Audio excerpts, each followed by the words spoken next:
Okay, folks, we're live. Everybody ready? Oh, we're ready. Yeah. Great. Hi,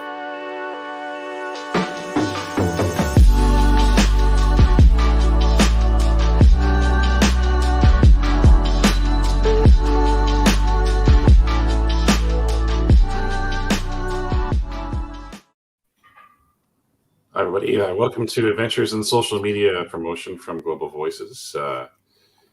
I'm Nevin Thompson, GV Social Media Manager, and I'm joined by Astris and Ellie Rivera and Chris Deco. Astris and Ellie are from GV and are part of the GV Social Media team. Huke cannot join us today, but also we're here with Chris Deco from Targetings, our social media partner.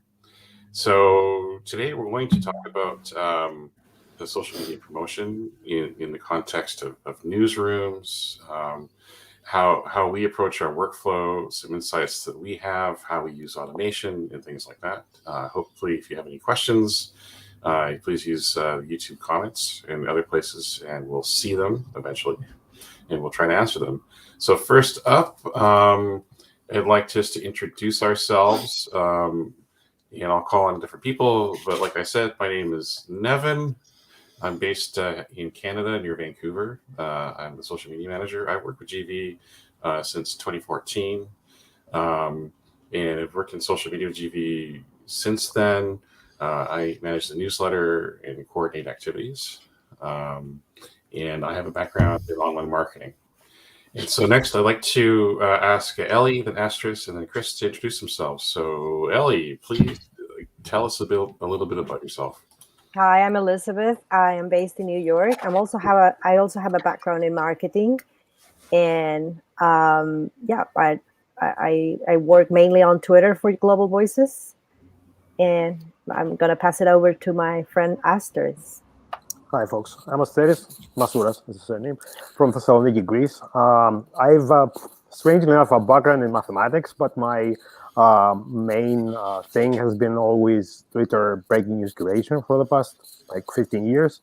And I'm handling the Twitter account for Global Voices. And also I'm coordinator for the Civic Media Observatory, which I hope you'll lavish some attention to. All right. So that's Astris and Ellie, who manage social media for GV.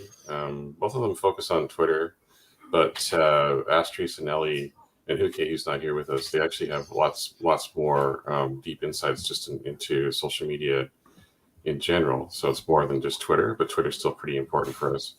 So Chris, I'd like to invite Chris Deco from Targetings, our social media partner, to say a few things. All right. Thanks, Nevin. Yeah, Chris with Targetings. And I am in Seattle, so I'm fairly close to Nevin, at least in the same time zone here, a little early on our end. But excited to be here. And I've been with Targetings for over a year now.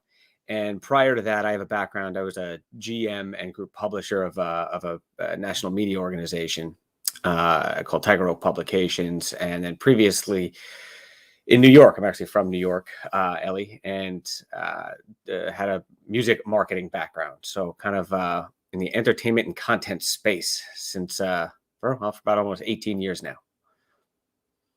Oh, thanks. Hey, so with Targetings, could you just mention a few things about it so people know, what is it and how does it interact, or how it's early. Yeah. Tell us about Targetings and what it does, and then I'm going to go back over to Ellie and Astris, and we can talk a bit about Twitter and so on.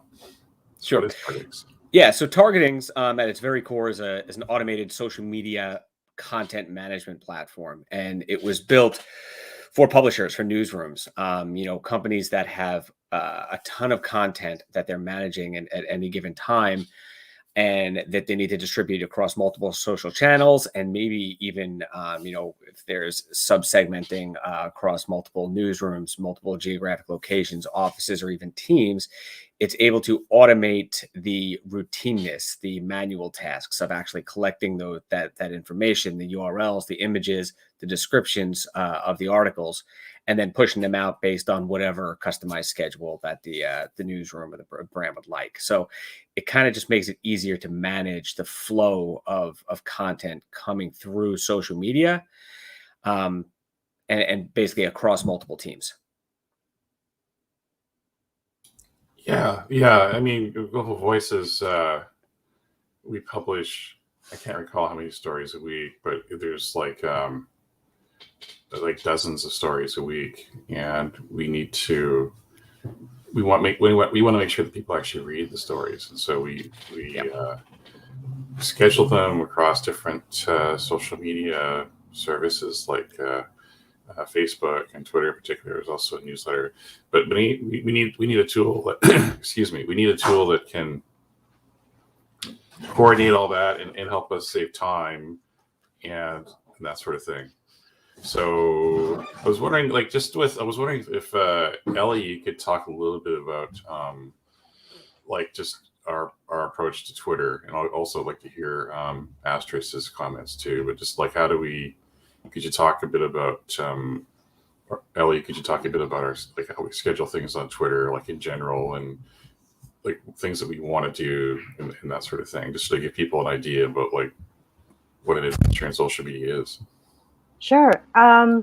Well, as you mentioned, we publish like hundreds of stories in English, and that's for a month. So definitely automation, it's a really good tool for keeping up to speed on what's being published in the newsroom.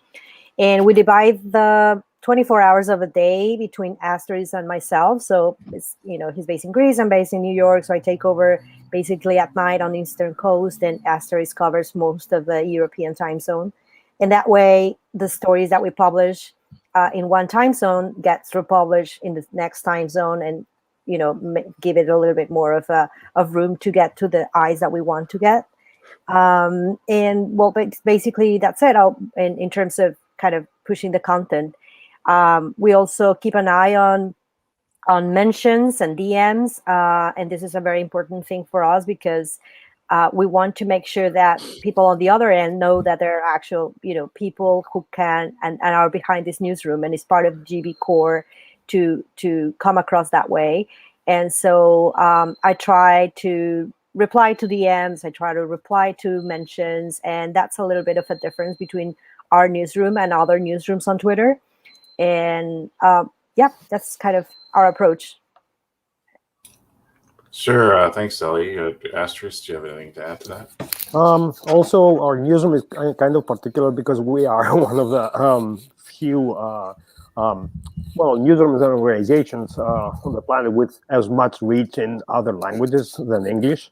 In fact, our GV Lingua project is at the core in our approach to catering to other languages as well. Although I personally handle the English language side of Twitter, but it's important to us to be able to surface non-breaking news stories alongside breaking news ones. So it's a fine balance of resurfacing, evergreen content and keeping recent stories read enough times. So it's not just like, showcasing the latest and, more brightest content that comes along. We also want to direct readers to give some attention to less, maybe stressful content as well, and balance also, the vibes.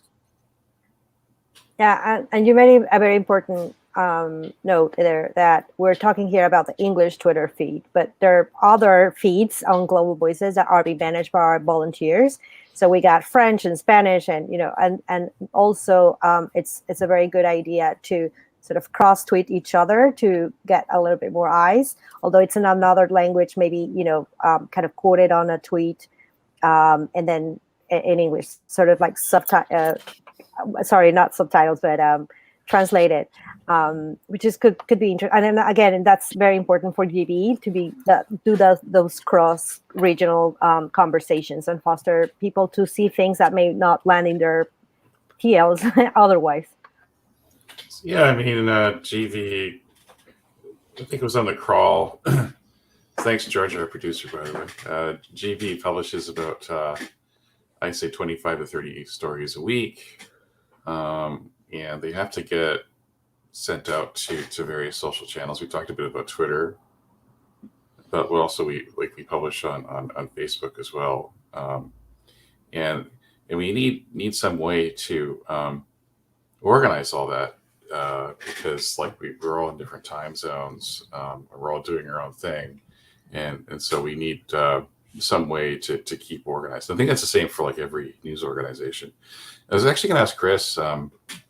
We've talked about Twitter and Facebook for Global Voices, but like, what are with newsrooms, like from your perspective and your experience, like what are some other channels that newsrooms publish out to, using like, say, like a social media platform? Like there's there's targetings, but there's also like Buffer and things like that. So like, but what other channels would people want to be publishing their stories to? Sure, of course. This is not stepping around the question here, but of course it depends on the newsroom, right? And what type of content that they're really looking to get out there, and also what they want from what's their digital content strategy, right? So, what are the KPIs that they're looking for and why? And then how do the different social networks line up with how they can serve that best? I mean, Astros, you mentioned it, the importance of evergreen amongst the rest of the breaking news and kind of the stories that are trending at that time, because in our world now, most of the stories that are coming out as breaking news aren't positive ones, right? They're a little stressful, right? So it is important to actually serve up that other more positive evergreen content alongside of it in the right mix, where, you understand what your users want, right? And what they want to consume in their media consumption days. And other platforms like Instagram's a lot better for that, right? Most of the time, you're not putting a lot of negative, heartbreaking news on Instagram, right? It's a little bit more casual. It's more visual. And there are newsrooms that have that type of content. There's lifestyle content around newsrooms other than just kind of breaking news. And Instagram is very good at that, right? That's kind of what people come to expect when they're using Instagram, and they might go to, say, Twitter or things like that for that more flow of breaking news. So it really depends on their content strategy and kind of the mix that the newsroom is trying to achieve. Thanks. Actually, Global Voices, we have an Instagram account too, but for the time being, that's actually managed by our community. So like we publish, 100 to 120 stories a month, but then we have like all of those are translated into other languages by our community, like so multiple languages, and those folks run our Instagram account. Actually, I had a question for Chris, and then I wanted to ask Astra's question. But Chris, you mentioned these two terms. One is KPI, and the other is evergreen. Maybe I'll ask you, I'm going to ask Chris, what does KPI mean for our audience? And then I'm going to switch over to Astros, and I wanted to ask him a question about evergreen. But what does KPI mean? So these are going to be your key performance indicators, right? Key performance indicators, right? So this is going to be unique to each newsroom slightly, right? And those are just basic metrics: engagements, likes, follows, shares, comments, and the KPIs per social media channel differ in their usage, right? Instagram, they weight heavily on things like saves, right? So their algorithms kick in. If people are saving particular stories or particular posts, well, they rank those higher, where Facebook will act differently, Twitter will act differently, and LinkedIn will act differently based on whether or not it's comments, shares, likes, other elements of engagement. But all of those things really have to filter down to what is important to the newsroom and the media organization. It's kind of like, do we want to use social as a referral traffic, a driver to our website where people are going to consume the link that they clicked on, and then also engage with us in other content that they may be interested in. And as a business, we want them to view as many pages when they get there, or sign up for a newsletter. But social, by its very nature, I think one of the main KPIs, and this is just my personal opinion, is that the engagement, the comments should be paramount, because the website's a one-way discussion, newsletters are one-way discussions, but social media channels are a way to actually have a discussion or a conversation, albeit not always good, but a conversation with your end users and your audience. So I like using that as a performance indicator on how well we're doing, and also, to keep a finger on the pulse of how our readers are engaging with our content. So KPI or key performance indicators, a measure or measures of engagement. Typically, I mean, they're unique to different publishers or newsrooms, but then again, some of them are pretty common across all publishers. Clicks, shares. You mentioned saves with Instagram, but these are all indicators or key performance indicators, if you will, of engagement. And I think we have to come back to that, because I think like Global Voices, like we have our own unique way of gauging success and engagement. But I wanted to actually ask Astrid just about Evergreen, and could you define it? And you also mentioned could you explain what it is, and then why we might share so-called evergreen content in our feeds? Well, targeting as a tool itself has a category of evergreen posts, but it also varies by how individual outlets use it. Like in our case, we produce a lot of content that is not necessarily tied to specific temporal dimension, like a specific time zone time slot of news slice. It might be, stories about original cooking, or stories about environmental groups performing, important work in some part of the globe. This kind of content generally has a shelf life of longer than, your average news cycle. So we try to alternate and also give this kind of content equal attention if possible, because, there are weeks where news get crazy. You get a lot of stories even in our newsroom that are basically vying for attention. So we have to keep an eye on also surfacing our slower content, I would say. It's not necessarily in the same, not necessarily all evergreen content is evergreen in the same way. Some articles might be appropriate to share over a period of a month. Others might be good for a year even. So you'll see here, the variety of articles we can have on the main page. First of all, from all parts of the globe that we have contributors from, but also thematically. Some of them are from our special projects like The Bridge or Advox, our advocacy arm. So we have a lot of, vectors of content in the mix in that sense.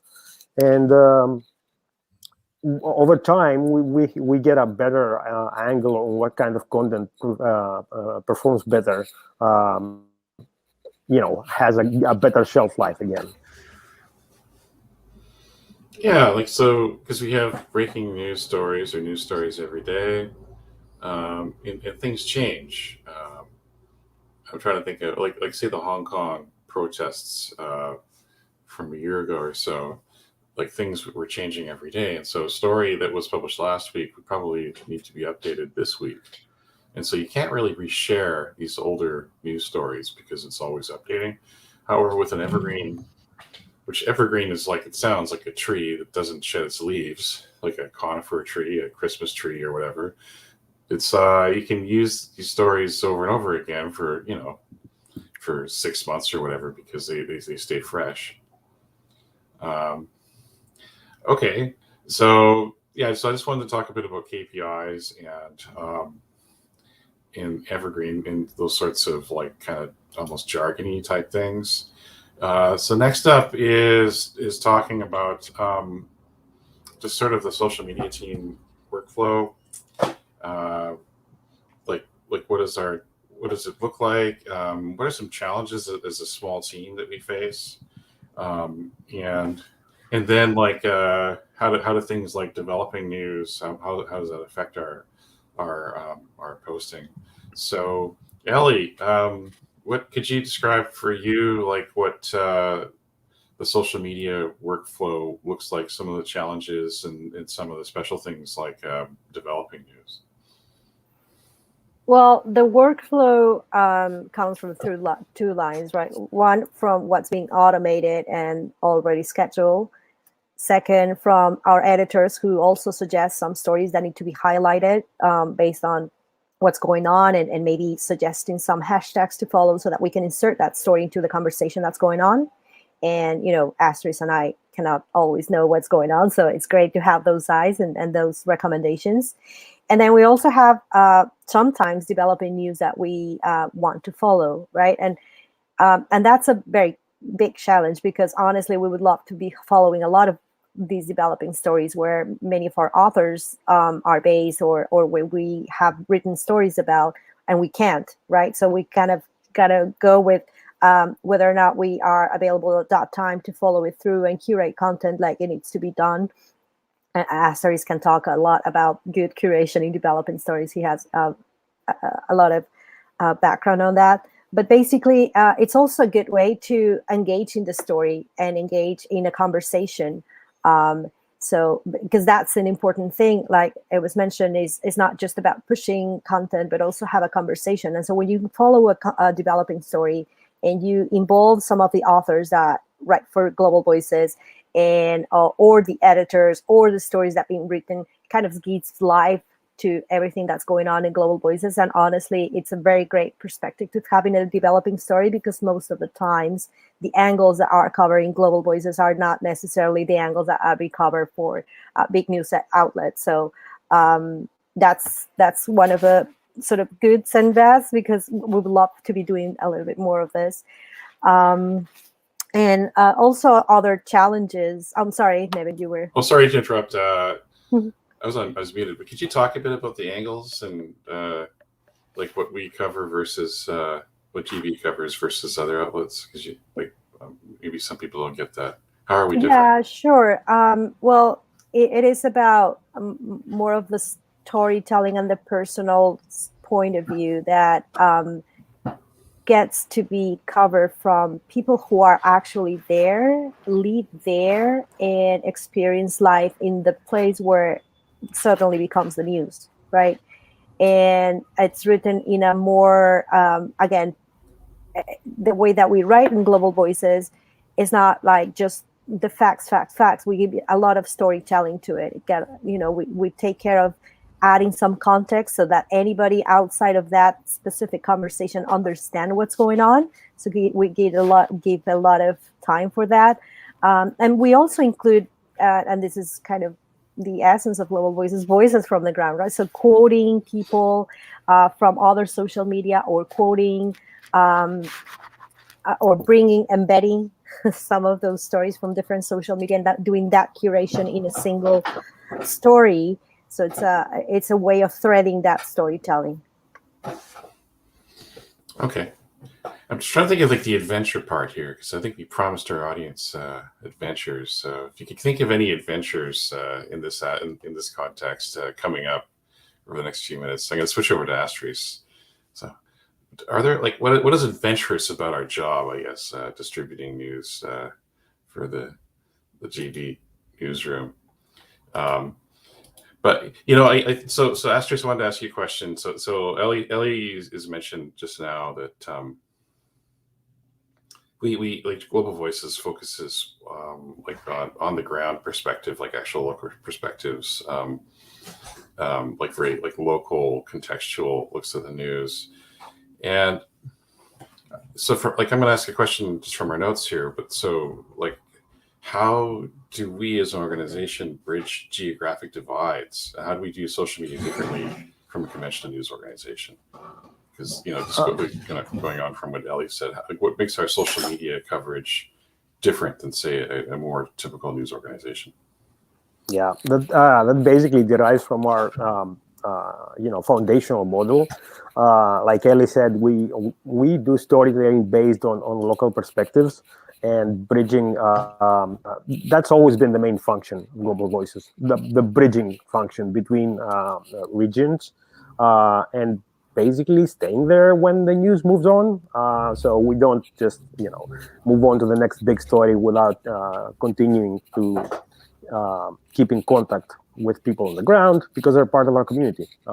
they're not roving correspondents, although, I have immense esteem for both contributors to the news cycle.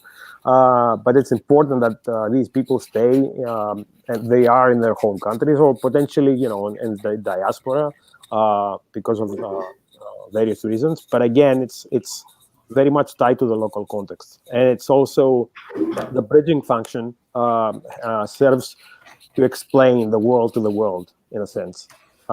It's also tied to the what I call the caring problem. Over the last few years, we've all been exhausted to to a point or other by the greatness of news, and I think our contributors around the globe are doing a good job balancing the need to serve newsworthy content along with an understanding of why things are happening, of the people on the ground. So you feel connected to the stories and to the people reporting on them. And, after all, we're a community of people. We're not just a newsroom or just a translating service. We're a community of people who belong in the same mindset of trying to explain the world and caring about it. So it's kind of a bit more personal. Again, not to slight professional newsrooms. But it's important to us. And also the language aspect is equally important, even if we mainly serve content in English, me and Ellie. But we do take into consideration, for instance, translators working on stories and try to showcase their work. Thanks. So it sounds to me like Global Voices focuses more on just broadcasting news, both like as reporters, but also like on the social media team and our adventures in social media. And I also have to make a special mention to our special coverages, because some of these stories go back years even. Like, for instance, our coverage in the Arab Spring from some countries. So it's important to keep an eye on developing situations and tie all that into a developing coverage. Yeah, so Global Voices, we've been around since I think 2005. And so we have like some pretty deep knowledge and deep knowledge base about like issues that are like ongoing issues that we can resurface both in our stories and when we cover things, we can provide that context. So it's more than just about broadcasting news as it happens. Like we're also talking about facilitating deep local connections to the news. So you're hearing the news from people who you're hearing about the news from people who are actually there, and then like evergreen content that we discussed. So it's more than just about like, once again, broadcasting the news, but also trying to provide some variety and some the human interest. And so like one thing I was thinking about is our audio playlist series. But also like we're trying to talk to people in their own language, and so like the Global Voices is more than just the newsroom. Like Astris mentioned, the Civic Media Observatory, which is a relatively new initiative that's starting to publish stories, broadcast that content. But there's also like a long time projects like Rising Voices, which services and highlights Indigenous languages on the internet. And so the Rising Voices Twitter feed, here's the Rising Voices site, and these are all like Indigenous languages on the net from around the world. And they're also on Twitter. We don't manage that though. They manage their own thing, but it's all like a very, so it's like there's a lot going on with Global Voices, and we're just a small part of it in the newsroom. Is sort of my main thing. I'd like to go to back to KPIs and just talk a bit, once again, go back to KPIs and ask Chris once again, what are some common ones, like how would you measure engagement? How would a newsroom measure engagement? And then I'd like after Chris has sort of set the scene for engagement and KPIs, maybe Ellie and Asterisk could talk a bit about how we do it in Global Voices. So once again, Chris, not to put you on the spot, but like, what are the for Twitter and Facebook, which are the two ones that we use the most? What are some like KPIs a typical newsroom might use in your experience? Yeah, especially small newsrooms too that are doing a lot with a small team. They have to kind of really choose a few from each network, and I think Twitter's just going to be looking at the total following, right? Because that just kind of shows your footprint, in that space, in that community, and retweets for the most part. Comments are hard to focus on Twitter, in my opinion, just because there's so much content that comes out that the conversations are so fast that you're kind of using it as a river of news that's coming in your way to just get in front of people. But it's important to watch your following numbers, right? To see how many people have said, yes, I want to follow this brand, right? And that kind of gives you an idea of how they're feeling about your content out there. And, across other networks, again, Instagram, it's going to be a little bit more about the likes, the shares and the saves and things like that. Because since it fills a different need rather than breaking news, it's kind of like, are people enjoying the content that we're using this medium for? And, it's very easy just to see, when we spend time to create assets to push out through social, is it falling on deaf ears, or is there some way that we can, get an acknowledgement that, hey, people saw this and they liked it, right? Because the algorithms are always at work, right? Because you don't exactly know what's going to happen on the next post, how many people are going to see it. So it's really the basics. I mean, just as you mentioned on the KPIs, most of the time it's going to be kind of your clicks, your comments, and your likes for the most part, because they give you that litmus test of, are people paying attention? And then using, maybe one network to have those conversations, as Ellie mentioned, like paying attention to the comments and actually having a conversation and engaging with people, to bring up in your case, like the Global Voices perspective on that story that they're talking about. And that can be replicated across newsrooms anywhere. Okay.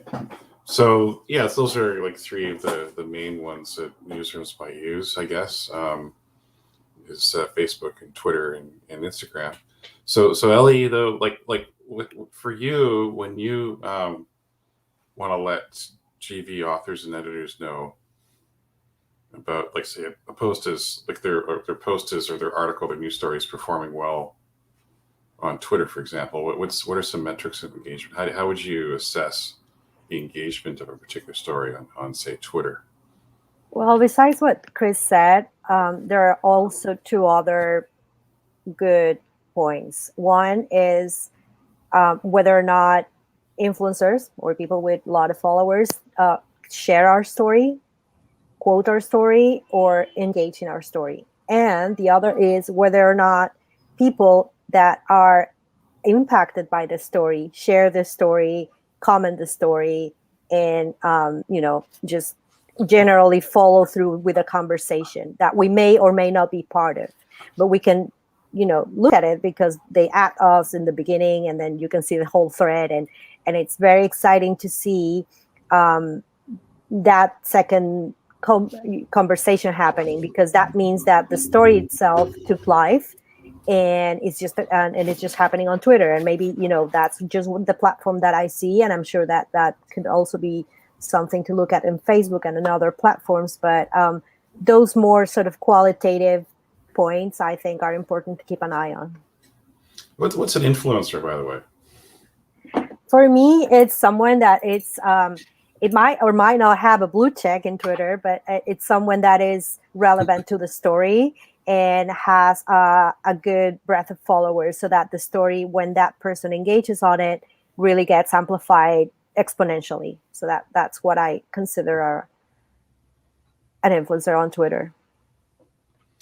Yeah, I mean, like for me, it's always exciting when, say, like a UN special rapporteur, exactly, retweets GV stories, or because people who are like working, like I suppose, I mean, there's lots of different kinds of influencers for GV, I suppose, but I mean, for example, people who are working in our space, which is digital rights, human rights, and that sort of thing, when they actually, hey, they're reading our stories and they're sharing it, and we made a difference, and that sort of thing. It's always kind of it's always kind of exciting for me. Hoping to talk about trolling in a minute too, but over to Asterisk though. Like for Asterisk, like what for you? How do you define engagement? Like if you were to tell an editor or an author at Global Voices that their story is performing well, how would you assess that? Well, first I'm trying to make the Twitter feed be seem more organic or more engaging, in the sense that we don't want it to look like an automated feed. It's every tweet you read on our feed is to some extent handcrafted, in the sense that we're adding quotes and adding author handles, or the handles of people what are interviewed by our authors, or specific. We try not to overdo it with hashtags.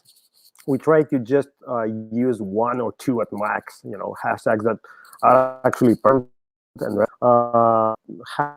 hashtags are not active,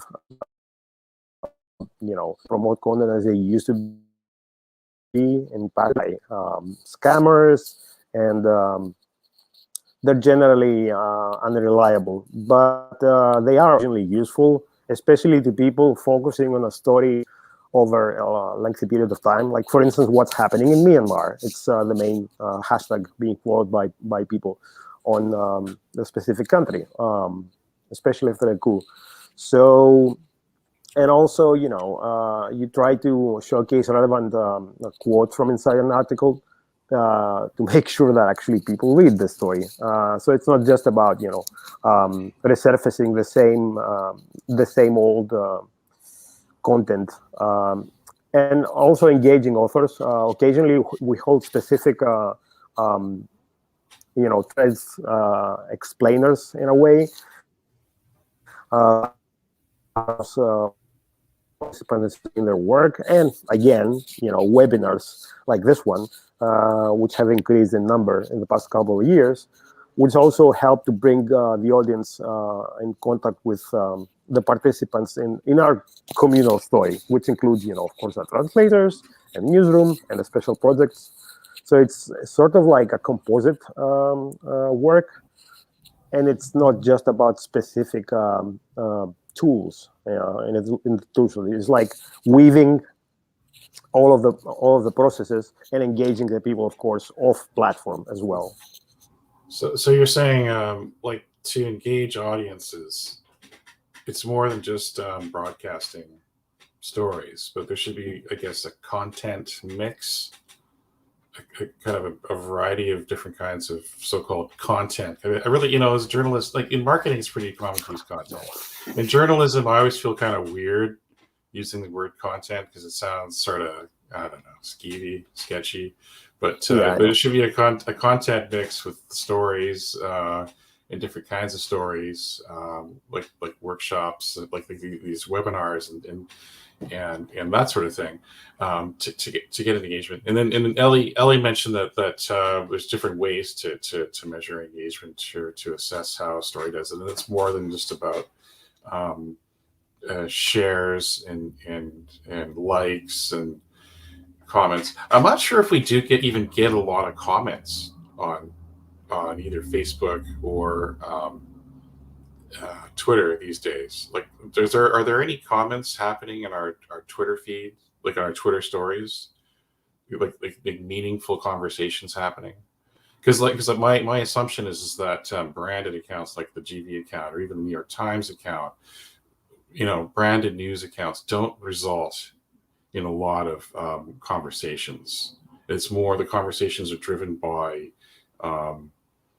the whatever personalities, like the journalists and so on.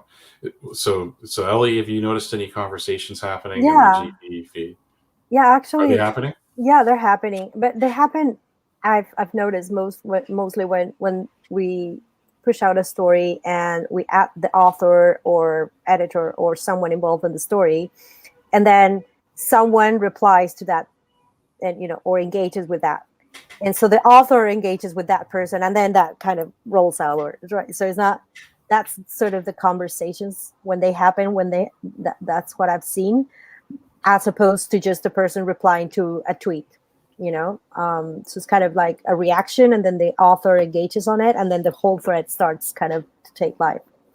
Exactly, yeah, and that's my experience from curating breaking news on Twitter as well. People have sort of detached themselves from actually engaging with the feeds in general, not just branded. I get less comments as well, but what we do, and I think what it's most organic, is try to drive traffic as well to the people who make your work possible, to the people who actually produce the stories.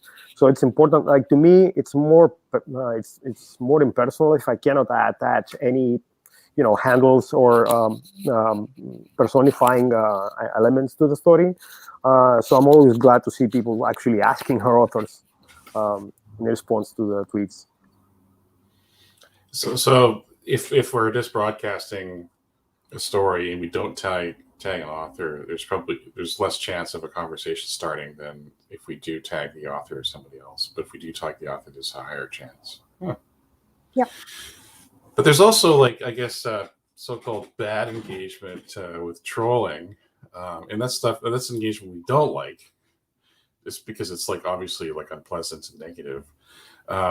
So, Asterisk, could you talk a bit about the wrong engagement? So you mentioned in an earlier conversation that something like Ethiopia, like there's a conflict going on in Ethiopia right now, which is really polarized. Yeah, briefly, without meaning to shed that light on any specific country, because it's not the country.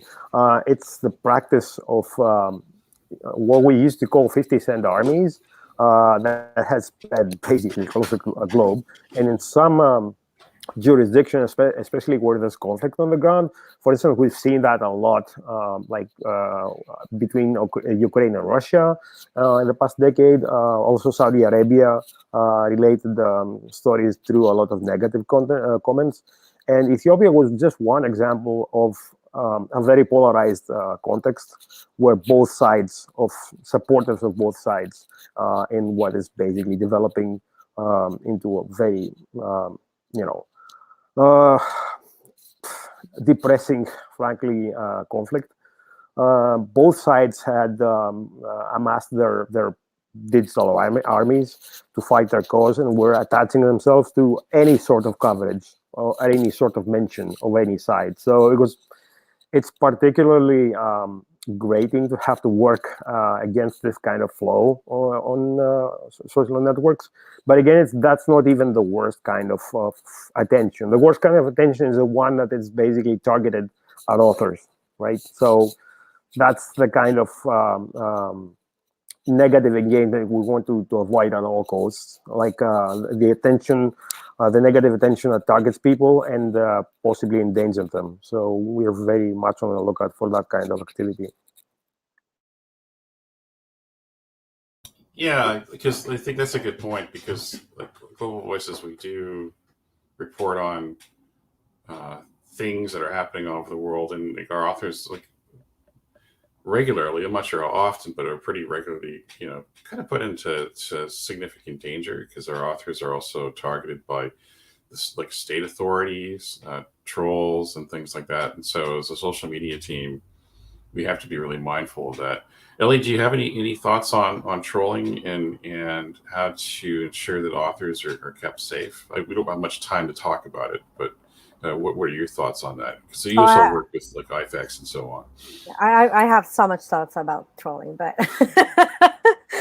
I'm sure you do. Yeah, but I mean, that's a very deep conversation and goes beyond what perhaps we as the team can do, but except for when we see that a story might be contentious, we do want to prepare ourselves that might end up with a 50-cent army, like Astor said, and so sort of either flag that, not tag the author, because we want to prevent that from happening directly to that person, or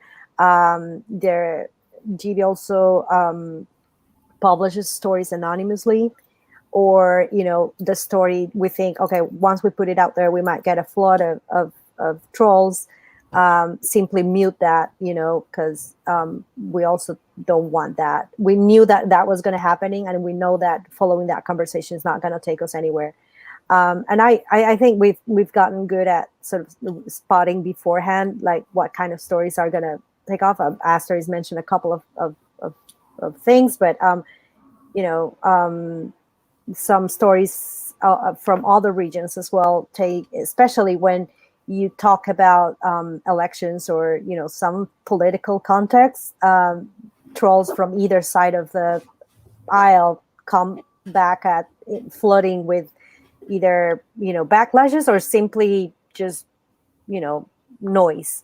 And that's the other trolling that we get a lot, like as a newsroom, not as an author, but as a newsroom, like flooding of noise. So someone, or like an army of trolls, simply tag us in endlessly into a story. So it's just noise. So there's nothing negative. It's just the flooding of it. And that's also very useful. Something that's become a thing. And I think as a team, we have some ways to deal with that, or like when we encounter online abuse, like individually, we have like sort of the know-how and skills, and then as an organization, we have some protocols for dealing with that. And as an organization, we're also pretty, I guess, familiar with trolling and online abuse, and so we have like some fairly practical, common sense ways that like we all kind of collaborate and work together with that. In my own experience, I haven't really experienced it too much like on the social media team, although there have been like some campaigns we've done in some parts of the world where like some stories will trigger, say on Facebook, some pretty wild, nasty, weird stuff. And the problem I have would be like, say if it's in a different language, I may not actually understand what's being said, or they may be using like their own version of internet slang, which is like almost impenetrable. Like you can't use Google Translate on that. So that's always kind of an adventure. So for the final segment of the hour, like just to talk a bit more about a workflow, and then just talk a bit about how automation is used throughout the news business. So I'd like to start off with Ellie, and then Astris, and then over to Chris. But Ellie, in 30 seconds or so, or a minute, could you describe like what you do, like how you approach Twitter, like what's your workflow? How are you plugged into the newsroom and the social media team? What do you do, and what are some activities? What time zone, and that sort of thing? Can you talk a bit about your work? Yeah, well, the first round or the first publish often comes from Asters.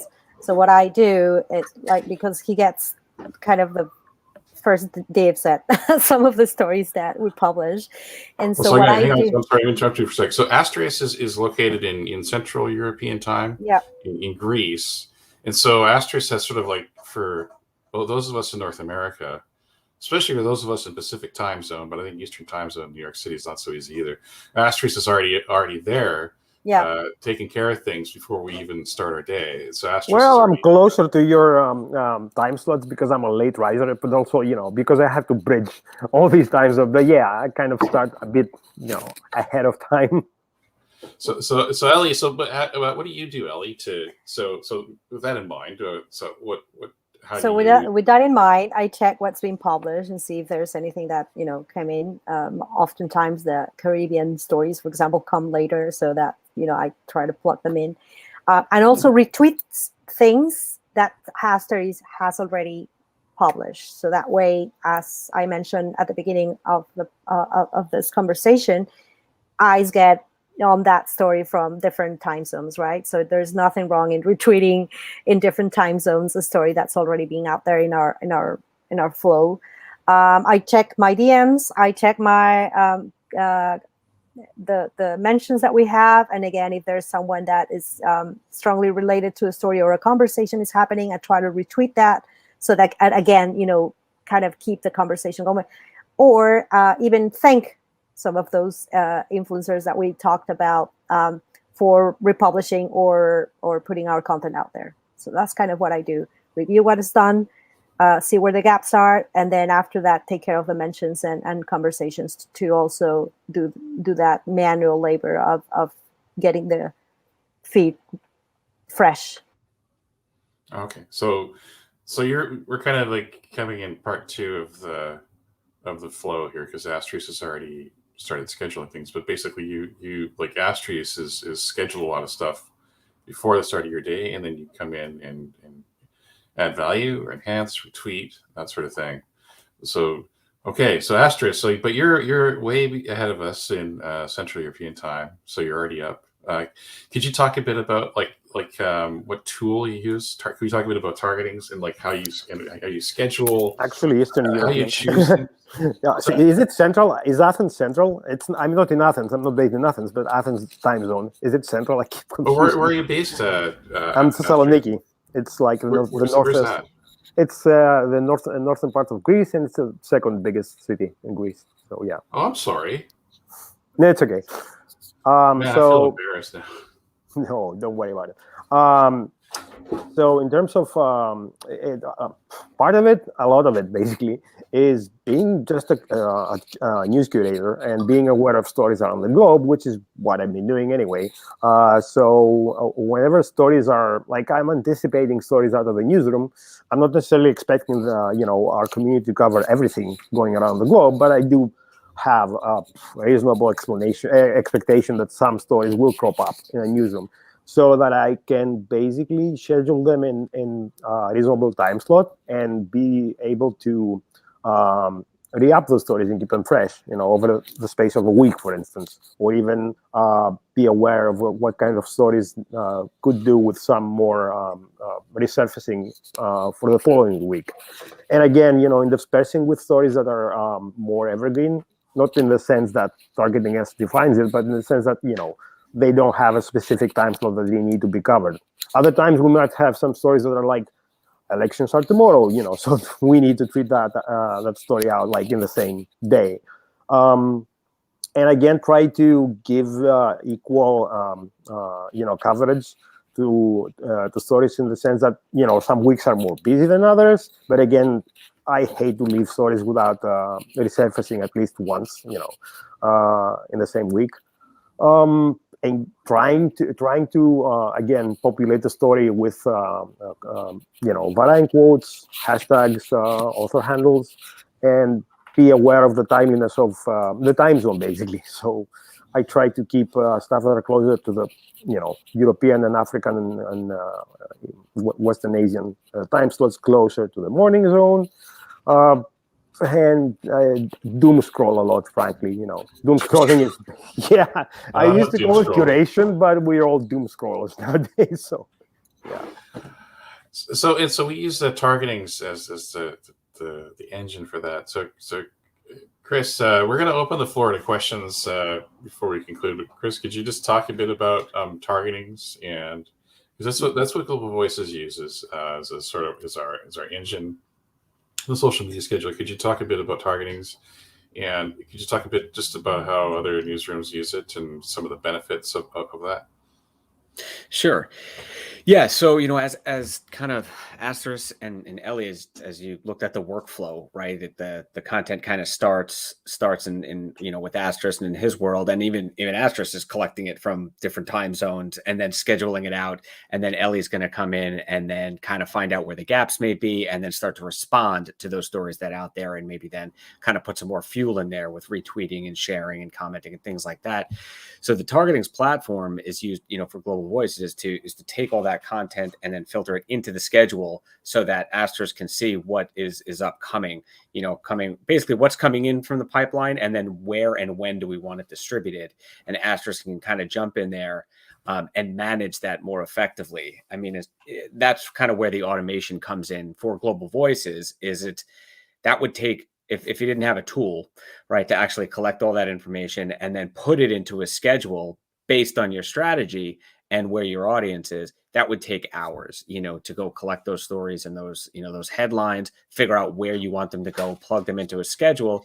The idea is that, you guys are using targetings to do that manual task for you, so that then you can more effectively kind of manage the content rather than spend the time to aggregate it, curate it, populate it, schedule it, and publish it. So that's really what that efficiency tool is. And I think for other newsrooms, it's similar, right? I mean, you guys, because of your footprint, you have multiple teams, multiple time zones. There are a lot of news organizations that are smaller and they're not really kind of facing multiple teams. So what we see them end up doing is they're active when they're in the office or at their computer or at their desk, right? So they're kind of taking the content as it comes across and then putting it into a pipeline to be distributed. And we look at that and say, look, just because you're working during that time doesn't mean that your audience is ready and is active at that time. We should look at your social media metrics and figure out when do you want to serve up content, build a schedule, and use the automation to help really populate that content, apply it to a schedule, so then they can pay attention to those things like Ellie does, like where are the gaps and where are the comments, what's in my DMs, what do I need to respond to, or what do I need to react to, in order to be an engaging brand and voice. So basically, targeting is a social media schedule that we use. Saves a lot of time. Because our RSS feeds the stories from multiple places, like not just GV, but some of the other subsites into it. Asterisk and Ellie and Huke are able to then tell targetings how to schedule, like in terms of the you can rearrange the order of the stories. You can also add captions, hashtags, and all that stuff. So it's pretty useful. We kind of running out of time. Tori, our friend Tori from the Netherlands, I know Tori has a question. And Tori asks, do you find that different platforms lead to more website engagement? So I suppose I think the question is say, does Facebook send more traffic to the GV site than say Twitter? I have opinions about this, but Ellie and Asterisk, your comments? I have opinions too, but Tori's got us opinionating. Thanks, yeah, I would say that not only in GV, but what I've seen in different newsrooms and organizations that push out stories is that Facebook stories tend to stay on Facebook, and not the click doesn't necessarily end on the website. And that doesn't mean that Twitter it's a great feed to clicks to the website, but that's my experience. So I don't know your opinion. Frankly, I wish we were back in the blogging days because they were simpler. And I started out as a blogger, and so did Global Voices. It's like a bit much bigger work, but again, it's hosted on a blogging platform. So people do not actually go to blogs for the stories anymore, or actually do not start on specific sites. They use social media platforms for their news, and I'm also guilty of the same, because I never my media diet is wherever social media platforms, specifically Twitter, lead me. I read a lot of stuff from a lot of sites, but practically nothing that doesn't begin on Twitter. So it's a composite question, and that's one part of it. The other part is that Twitter specifically, although its search functionality is not perfect, a lot of the times it doesn't surface even recent results. At the same time, it is searchable. So older stories might get traction, whereas on Facebook, it's practically impossible to surface older content. So that's also another aspect to consider, that our older content, people might look for Global Voices and Hong Kong, and they'll be led to our special coverage about the protests. So yes, I do think that different platforms lead to more engagement, and I wish that we could get the main site again being a central point that people visit every day to get the stories, because it's wonderful. I know we have to wrap up, but I'd just like to say that, like, at one time, Facebook was like our main social referrer. This is a few years ago, and this is like the pivot to video era when Facebook actually was doing its best to woo news organizations. And then once Facebook had captured, it had leveraged or used that content to capture its own audience engagement, it flipped the switch. And then also after the various American election things, Facebook deprecated news stories in its news feed. So before, like, a news story would get a lot of reach, and now if you're a news story, if Facebook does not like to surface news as much. So as a result, I believe, like, direct referral traffic from Facebook has decreased, and I think Twitter, actually, referral traffic clicks is actually now, it represents more traffic than Facebook. And then we have other traffic sources as well, like notably organic and some things like that. Please reach out to us on Twitter or Facebook or email for more information. But yeah, I think, like, the platform does matter. Instagram, of course, well, we don't really publish news stories on Instagram, but Instagram as well makes it very challenging to send traffic to the site. But there's other places too, though. Lots to talk about there. Anyways, we're going to wrap up now.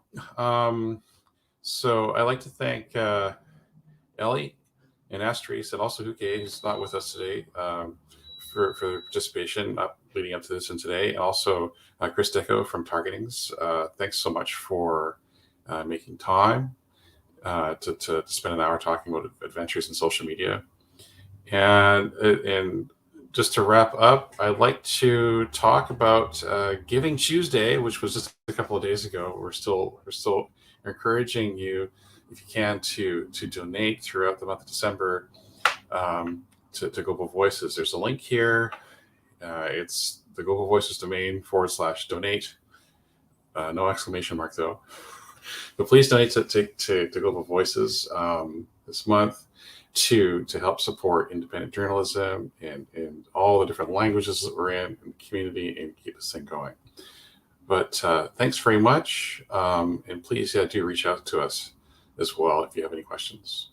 So goodbye. Goodbye.